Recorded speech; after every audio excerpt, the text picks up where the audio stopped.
Welcome, friends of all designs, to a slightly different elevator pitch because we've gone somewhere where there's some bandwidth, which means things are slightly different, and hopefully we look better and sound better. Maybe. Hope you like it. This is Elevator Pitch, the show where we talk to developers about upcoming projects. Today we have Natascha Röösli of Rock Pocket Games here to talk to us about the upcoming Shiftlings. So thank you for joining us today. Yeah, it's great to be here. Thanks, guys. Oh. And of course, joining me on my shoulder, and he's a little bit smaller because of perspective. There we go. That's good. Like a tiny James. Hey, man. A tiny James is a regular James. My friend James. Hey, everyone. How you going? Okay, so let's jump into it. Natascha, what is Shiftlings? Yeah, Shiftlings is, in a nutshell, physics-based, conjoined, co-op space alien fun, where size actually matters. Yeah, sorry, guys. But for one, size actually matters. Actually, that's where it works. Okay, all right, so I'll be the small one. We'll demonstrate the main gameplay mechanic now. So I'm big, and we're two players, and then we go. That's yeah, exactly. That's exactly how it is. It's basically it's like a puzzle platformer, right? Brilliant. Yeah, it's very physics-based, so you will have to use the different mechanics in the game to actually get through the levels. And what you do is you shift the size between the two players. There's also a reason why you can do that and why that's happening. We explain that at the beginning of the game. But that is so to speak, the main mechanic. So you blow up one of the players to like a big ball, and then the other one turns tiny, and the other way around. So you can't really choose in between sizes, and one is always big and one is always small. And that's one of the main mechanics that you have to use to get to the different levels. And then we introduce additional hazards as you go through the game, so it kind of gets more difficult, and there's more mechanics that we introduce for the players to get through. And the other thing is that you're connected by a cable at all times. So you can use that both as a tool to help you through the levels, or it can also like make everything much more difficult, because as soon as that cable is cut, both players die immediately. So that's an additional. It's an umbilical cord. Yeah, that was one of the interesting things I found with it, was that when I was playing it with a friend earlier today, and the puzzle mechanics were very easy to pick up as we went along. Like we didn't really think about it too much. We just sort of got it, and we'd look at the level, and we both sort of go, oh, okay, this is how you do it, and we wouldn't even need to communicate that much. We just sort of kind of do it. That's like it works really well. So yeah, so how have you found the mechanics come out naturally as you go? Have you found that they've been pretty easy to stumble across? Yeah, well, the idea, of course, is that it's very easy to get into it, and it should be intuitive. There are a few things that might be exactly like that. So you can't get too far from each other, right? Yeah, exactly. And you can pull each other up and down and things like that that you will notice while you play. And we on purpose don't necessarily explain the mechanics. Like, I remember whenever I show the game during conferences, it's always really fun when players actually figure out what they can do between the two characters. Like, for example, when they figure out for the first time that they can actually jump on each other, or like the little guy can jump on the big guy and use him as a trampoline to bounce higher, or that the big guy can actually pull the little guy up or down objects. And it's always really fun to see that players actually get it really fast, and you don't necessarily have to explain anything. They just start playing, and they get it, which is really cool. And I mean, the first world that you guys played in is also supposed to be some kind of tutorial level type thing, and we have levels that introduce new mechanics like Röösli, and then you will have to use them later on in much more complex levels, of course, as well. Yeah, at the moment, the game, it's just using the movement stick, a button for jump, and a button to inflate yourself, to swap who's inflated and who's not. That's going to be the limit of it. It's just a simple control game with just those simple controls, isn't it? Yes. There won't be any additional controls that you need, but we will introduce additional mechanics and physics. There will be, for example, a seesaw, and it's more about how do you use the physics in the game? How do you use the shifting? How do you use timing between? How do you use the cable? It's a different kind of puzzle thing. It's not really involved in terms of you don't have like tons of buttons you need to press and things like that. But it's all about it's really cooperation between the two players and timing and really trying to figure out, okay, how do I solve this? How do I get around this enemy and things like that? It's more about creative problem solving really than pushing like a lot of buttons. Right, well, especially in co-op games, generally I find that incredibly important because if you're going to get a partner in, you want them to understand the game very quickly. And with this, you literally understand all the basic mechanics within a few seconds. Yeah. You know, take the Explosion Man series and stuff like that, where that's even one button. You got that one down really. Exactly. Yeah. No, I mean, we're big fans of games that are easy to get into but are hard to master, because we will have there will be global leaderboards, of course, and the game will. That's actually not in the demo you tried. That's not properly implemented yet. But you notice that there's a time that's running. So depending on how fast you do the level, of course, you get higher points as well. So you will also unlock speedruns later on, so you can actually compete directly with friends, both in single and in co-op game mode, to see, okay, who can complete this level much faster. And because of that, we think that's to really master the game and to really find the way that is actually the quickest one and that gives you the most points for that specific level is actually very tricky. So it might be very easy to find the easy way, but there's always ways that give you more points or get you that little edge to make it faster. I'm looking forward to some really complicated speed runs when people can figure out, you know, exactly the best way to use the physics to kind of get through. But it'll be interesting because it's not going to be a single person speed run. It's going to be like couple speed runs. Yeah, really. Exactly.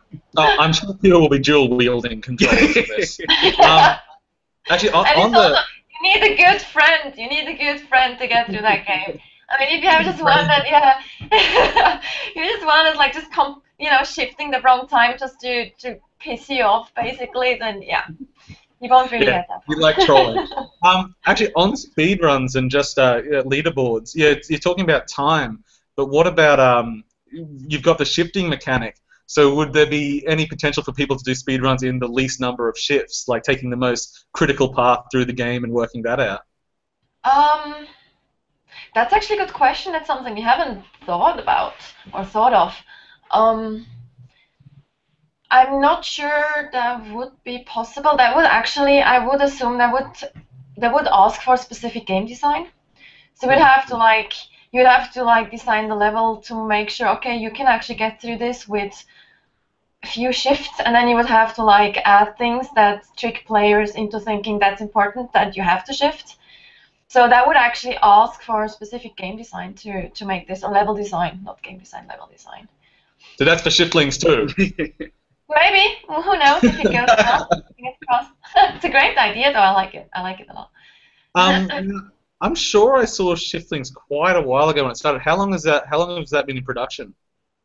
Oh, actually, well, the original prototype was made for a game jam in Norway early last year, where we had 2 weeks to make a prototype. We got the theme, which was Size Matters, around Christmas, after Christmas, between Christmas and New Year's Eve.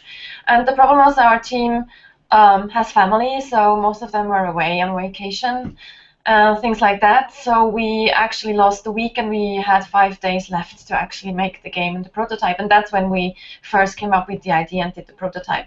So that was early last year. Then we didn't really have time to work on it because we were working on client projects and work for hire and on our own other games. And so we did focus on it again late last year probably, and that's when we really added the meat and the story and additional level design and mechanics and bug fixes and things like that. So it's not that long. It has been about a year or so since we first made it. Yeah. And so what's changed since the original kind of game jam version and what you've got now? And what's stayed the same? Actually, not that much. Well, like I mentioned, there is a whole story around the game now, because the background story that the player will learn at the very beginning is that Shiftlings is actually a real-time TV show. So the two main characters, they're actually the main heroes or characters in that TV show without knowing it. So it's kind of like Big Brother type survival thing. So they're getting sent on those little tasks. They're two janitors. They get sent on those tasks, and they just do their job, right? Or that's what they're thinking. But there's a whole story around why they're doing what they're doing and why it's being filmed. And there's a big corporation behind it. There's a TV host that actually narrates what players are doing in real time, so that he's going to comment on if the players do something very smart. You saw that in the demo a little bit, but it was very basic, so there's much more work coming there. And so this whole frame set that we've been working on since we did. You're going to make fun of me when I'm terrible? I'm sorry? You're going to make fun of me when I'm terrible? Yeah, it's a little bit both. It's gonna be like, hey, well done, good job, guys. Like, not really that smart. So it's this whole, kind of fun, quirky, light-hearted humor to it, which we hope is gonna work fine with much players of all age. And then there was a lot of work on the physics, especially the cable that connected to players. Because it can be very buggy, so we had to do a lot of work on that one. So that works with especially co-op gameplay, because there's a lot of weird things that can happen when the players are doing, physics are involved. So there were some very hilarious bugs that we had when we were showing it, and we were working on that quite a bit. And then, of course, additional level design. We have over 100 levels designed on paper. And we grey boxed about 50 for the release, for the first release. So it's going to be 50 levels in the first game. So that's how we've been working on. And of course, the additional cutscenes and models, animations, and things like that, and world building. So what platforms are we currently going for? Yeah, it kind of depends a little bit, because we could self-publish at this point, because we fully self-funded versions for all three consoles, that is Wii U, Xbox One, and PS4. And we're talking to partners, though, to publishers that would be interested to also add the PC version. And more interestingly, they would also be interested to add a possible online co-op version. That would be very exciting, especially for PC, of course. But definitely consoles confirmed, and PC depends a little bit. We hope so, but it looks very good. And we use one of those, right? Yes, we use one of those. Have you found any interesting ways to use the gamepad? We haven't really looked at it actively yet, because Wii U seems to be, unfortunately, when you talk to publishers and partners, not a first priority. So we have that a little bit on the back burner, because we know it runs on Wii U like out of the box, because we use Unity, so it's really easy to port to different platforms. But we are actually interested, we just haven't done it yet, to use a specific mechanic for the gamepad. We just haven't really decided on what that's going to be or what kind of game design we're going to go for there. So there's an opportunity there, James. You've got a pitch? How to use the gamepad? We have an idea. No, I was thinking maybe stylus to kind of pick up the cord and move it around. That seems too game-changing. You need a different design for that.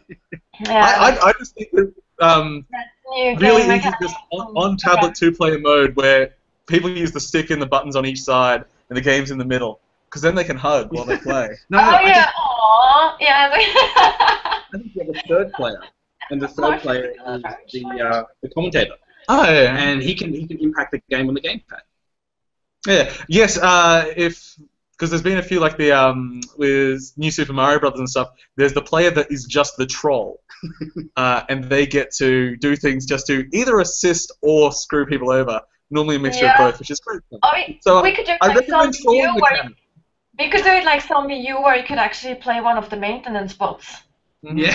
But that would of course, that would mean much more development, but that would be like something for Shiftlings 2 maybe, so you can actually really try to bug the hell out of the other two players that actually try to like complete a level, and you can play one of the maintenance bots and like electrocute your buddies or attack them or just stand in the way. Do Twitch play Shifting? And let the community have a go at the trolling. It's a friendship tester. I keep saying that Shiftlings is a friendship tester. So what are we looking schedule-wise for release? Probably September. Around autumn, yeah. And how many platforms is it going to be? Just the 3 at the moment, I believe, James. But like at the same time, are you going to kind of? No, it will be on the same time. It will be a simultaneous release, yes. On definitely the consoles, and yeah, like I said, depending on the partner PC as well. So your studio, it was formed before the Game Jam that started this. So how long have you guys been around? Yeah, we've been around for a while actually, since 2008.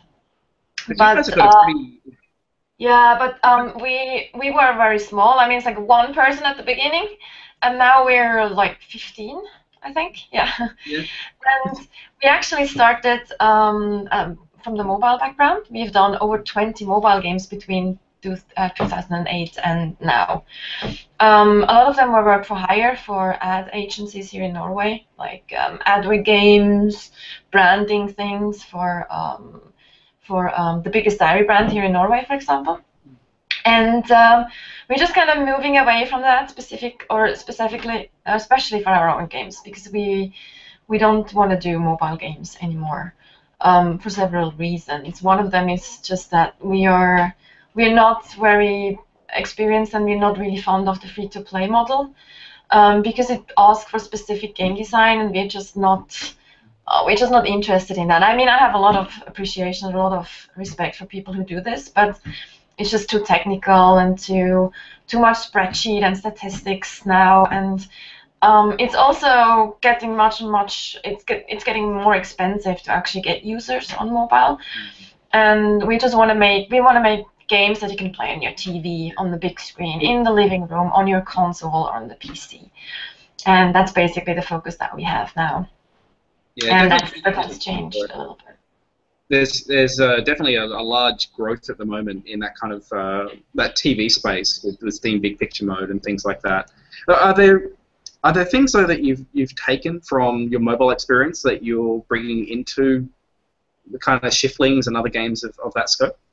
Oh, definitely. I mean, the fact that we've been using Unity since 2008 doesn't really make a difference if you use it for mobile or for console or for any other platform. We have so much experience with the tool and with the engine, and we have so many custom-made tools that we made in-house because of extremely experienced programmers. And that's something that we really, it helps us a lot. It makes our development extremely efficient. And I mean, the only thing that is going to be different is like QA and approval process for the different platforms. That's a really big deal. That's really a big thing that we have to get through. But other than that, I mean, the fact that we have so much experience with Unity is a big advantage for us. And development is not really that different, really, and design either, actually, because we've been doing mobile games that were, like I said, not free-to-play games, and so the design was actually more like proper games back in the days.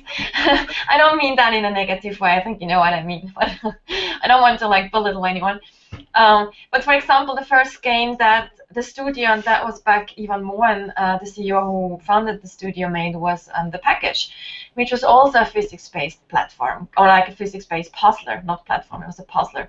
And it was actually Game of the Week in the App Store in the States. And that game design is actually, you could just take that puzzle game and put it on a console as well, the actual design. So we're actually coming much more from a background like this. So it doesn't really change that much for us, really. Just like the scope, maybe a little bit, because we want to go a little bit bigger as well with our games. Now, you mentioned before when you're talking about having PC platforms that PC might bring with it online co-op, which I assume extrapolates to everything is just local co-op at the moment. Was that merely just a technical choice to have it, or is there something about local co-op that you think really well, because I prefer local co-op if I can. But yeah, it's definitely a choice to be made. He likes to be able to touch me. I mean, the original idea behind Shiftlings was to have something that you actually interact with each other, because we kind of like that. And whenever we do show the game, it's just so much fun to see people play. Just if they get like annoyed at each other, or if you see them, they figure out how to do it, and how they really, now we got it, and the excitement, or just the interaction between the players is really fun. But whenever we were talking to potential partners, they were asking about online co-op, because it's just from a economical point of view, simply said, you're gonna sell more copies. It's as simple as that. And but of course, there are also people that maybe live a little bit outside, and they can't actually play with their friends that might be living on the other side of the country, or they might be living in a different country altogether. So I mean, it's in that case, it's really cool to have online co-op as well, of course. Yeah. Although, yeah, nothing beats just the intimacy of being right now, and that when you bring in new groups and they discover it together and everything. Like we've been playing a lot of local stuff recently with like Nidhogg and and stuff like that. Which I mean, Nidhogg has online, but it's terrible. So just I haven't actually played. See, I have only played the local versions. I haven't played the co-op version of Nidhogg. So. And I think when you get people in the same room, that's when you really can kind of leverage the complexities of humans and human interaction. It's I guess you can get on Skype and things like that, but it's a little different than when you're in the same room and you can actually look at the person and talk to the person. Exactly. And really guilt the person when they've been doing a terrible job. Yeah, I know. I mean, I know I sent you that little video that when we actually filmed people they didn't know that. We filmed them at one of the expos here in Oslo when they were playing. And it is so much fun to see how people react to each other. It's like this little look towards us, like, no, you fucked it up again. I'm sorry for my French. I was like, you screwed it up again. It's your fault. And sometimes you don't even know whose fault it was. That's also funny. And then people start blaming each other, and because this is kind of, it's kind of the fun aspect of games like that. But if you talk about online co-op, I mean, it's also the technical aspect, the physics of the cable, and to make it really snappy, and latency issues switching between the two players. And if they get out of sync, it's actually quite a technical challenge as well. Yeah. So that was one of the reasons that we haven't really thought about it or planned it from the very start. So that was one of the other reasons. Speaking of the cable being a challenge, it's an important part of the game, but what can break the cable? Can it just be cut, or will, if people fall too fast and it gets pulled in the middle, that just stretch it and snap it, or what conditions can damage it? Yeah, if, for example, there are doors that open and close, that come down, of course, that can cut the cable. Then there is things like fire. There's maintenance bots that can attack, like that have blades and things that can cut the cable or can kill the players right out. But it's mostly if it gets damaged in one way or another. You can't really damage it by acceleration. So say, for example, there's going to be a mechanic where you can actually accelerate one of the characters, but you can't like bend it too much, so it's like you can't do that. You can't like tear it apart by bending it too much, because bending and using the size, the max length and the minimum length is actually part of some of the level design, so you need to use the mechanic. And that's also the reason that you can't actually tear the cable apart. Yeah, I thought it might have been a little bit cruel if you did that, but still, worth checking. It might be fun, actually, because we did talk about it a little bit, that you could do that. But like I said, the problem is, since you use it to like get the little guy up or down objects, it would be extremely hard to do that programming-wise, to like calculate, okay, how much pressure is on the cable at any point in time, and that would be way too complex to. Just make it. Just do it half-assed, so it's really buggy. And just we don't do half-assed. No, we don't do half. No, we don't do that. I've been really impressed with the character design of the two aliens. So what are the kind of difference in the personalities between those two? Yeah, one of them is the happy go-getter type. He's maybe a little bit more dense as well. He's not this very smart. Well, both of them are not too smart, but he's like a super happy guy. He's no matter what happens, even if he dies, he's gonna be super happy about it. And he's also the one that's kind of responsible for the whole situation. But you'll see that in a cute cutscene at the beginning. And then the other guy, he's Mr. Grumpy. He's just like, he hates everyone. He hates the world. He hates his job. He hates his partner. And so that's kind of like, they're not very, very complex characters, it's a kind of slapstick type thing. So you have like just the happy-go-lucky guy and the other one who's like, nah, I hate this. I hate everything in this freaking job. And then we have the host is actually an important character, but you haven't seen him yet. So, and he is kind of, I like to, he's kind of like our Ron Burgundy. So he's a bit, yeah, he's very self-confident, a little bit over the top TV host. Yeah. Well, we might bring this to a close. So, do you have any thoughts you want to leave with the audience? Just, anything about Shiftlings or anything about the company generally? No. Well, go out and buy it when it's out. And no, I mean, let us know what you think. I mean, obviously we can't put it out as a demo yet. We hope we might be able to do that maybe before release, so we can get a bit more feedback.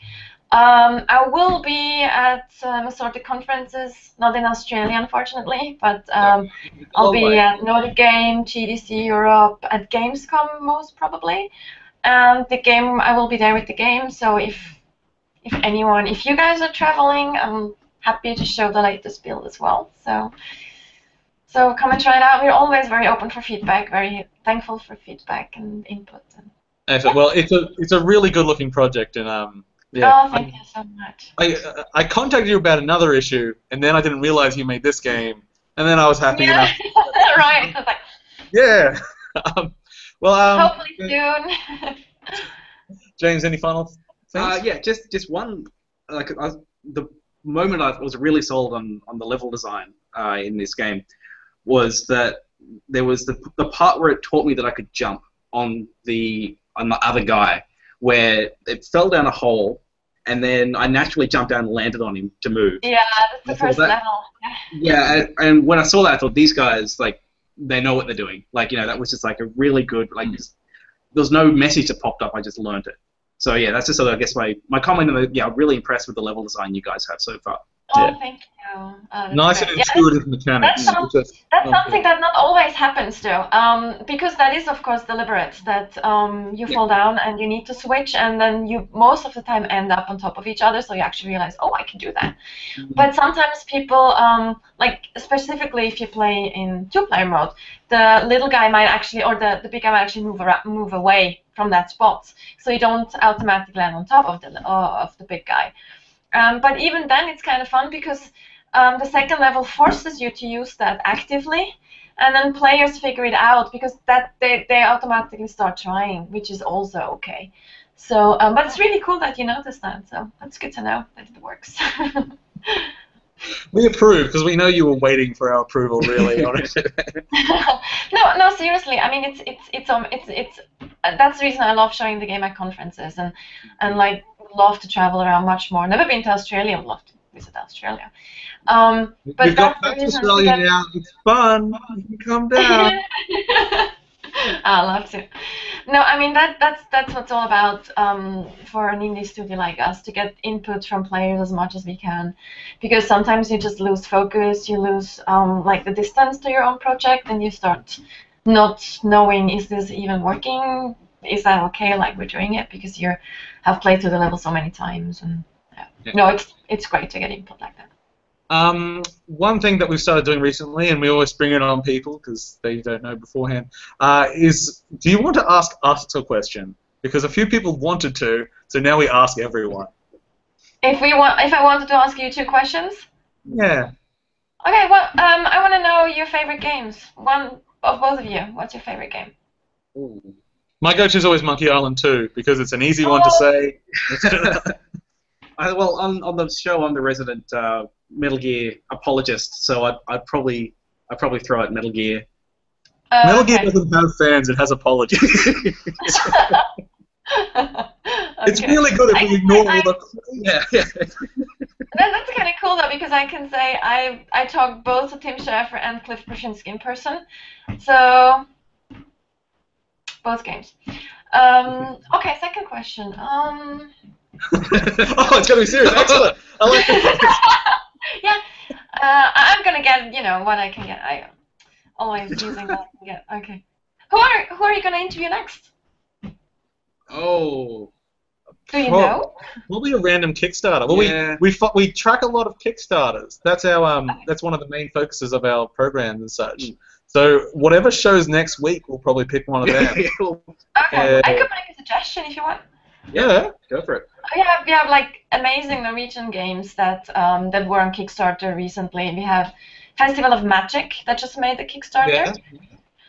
Have you heard about that? I don't know. That was Festival of Magic the sort of old school adventure one, or was I mixing that up with another? It's kind of a Japanese type Final Fantasy round-based thing where you plant your own ammunition.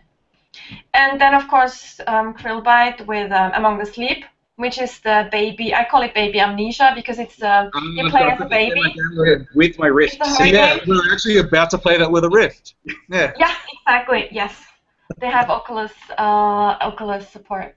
So if you have you used the Oculus much? I'm sorry? Have you used the Oculus much yourself? I'm getting motion sick. I can't use it. I'm getting motion sick. I'm like, blah. I start like barfing.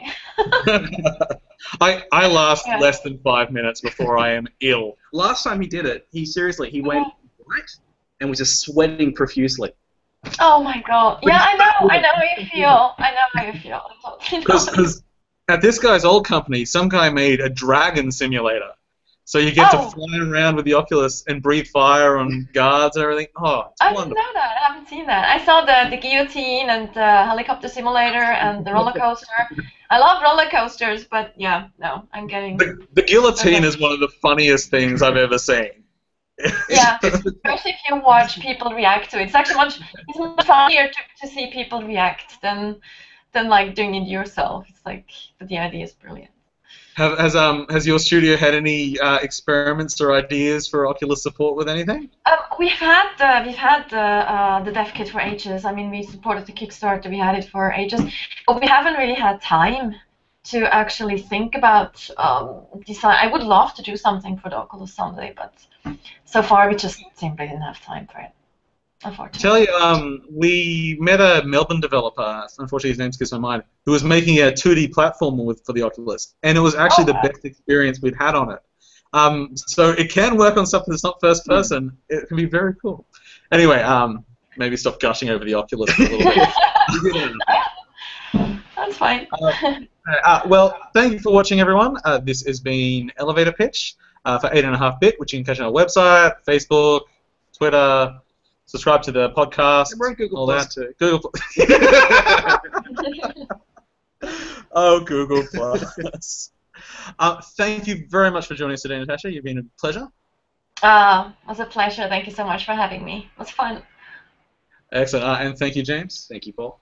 Oh, that's nice. And, well, I'll put some music on the background. But we can't actually hear the music, but we'll pretend to dance anyway. So. I can dance.